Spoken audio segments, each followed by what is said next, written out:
Anyone have any questions on their current plan, how it's working? Well, maybe you can explain to us what the difference is of the Humana compared to Scan or Verizon or... Okay. Well, the main difference there is the type of plan that we're offering is private fee-for-service. We don't have the other two available out here yet. The main difference is being able to choose a provider that you would like to see. Some folks don't like to change doctors, and also not needing any type of referral to see a specialist. And the fact that we're nationwide, if someone, say, wanted to go to a specialist in another state, they would be able to just basically make the appointment and go ahead and see that doctor. Whereas Scan or Secure Horizon, some of the other companies, you're kind of in a service area, and if you go out of that service area, maybe some additional payments, things like that. So there's really, all the plans, there's not too much difference, just the fact that you're able to go where you want to go on certain plans. And other plans are kind of bound to what they tell you can do. Yes? I mean, I'm sorry, I was talking when somebody asked the question, because I didn't hear what group or whatever that you were saying, whatever you just said. Yes, well, let me just ask one question. Okay. Currently, we have to go with like a cardiologist that our primary care doctor is contracted with. Correct. And now they just broke the contract, so now we're going to have to change. Now, what is, you just said something about you could go anywhere you want. Right, with a private fee-for-service plan, there are no contracts, and there's no primary care doctor, and there's no requirement for a referral. And that was what? Private fee-for-service. Private fee-for-service. Right. Or PFFS. Which is Humana? Which is Humana. Oh. There are some other companies out there that offer the private fee-for-service plan, but that's one of your choices under Part C of Medicare.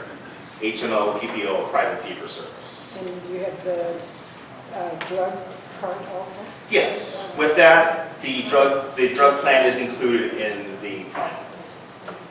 And how does it compare to the other?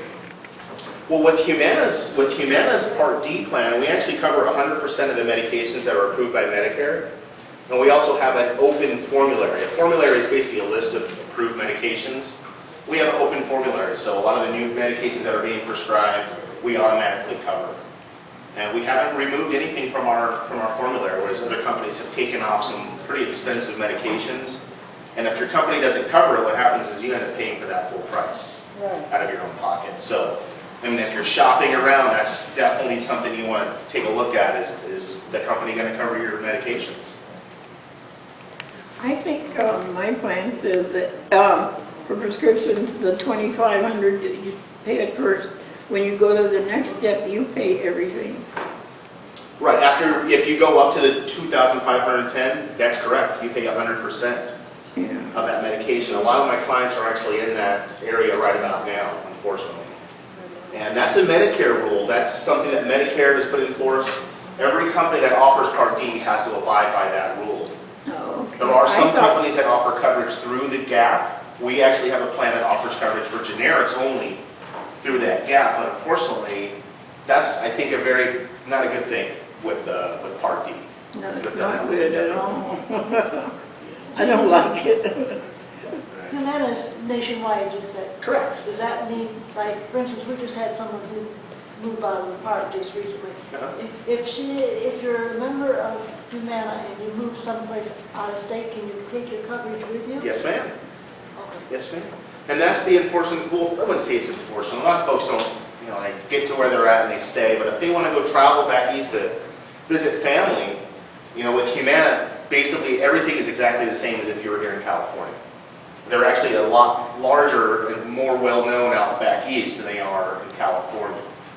So a lot more doctors are accepting, hospitals, and therefore, so basically you just make the appointment and go. It's a $15 copay.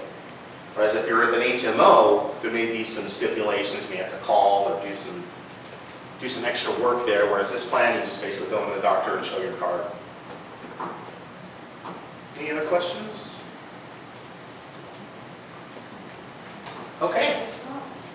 All right, well, thank you for listening. I know this is probably just a recap for some of you, but hopefully someone learned something today.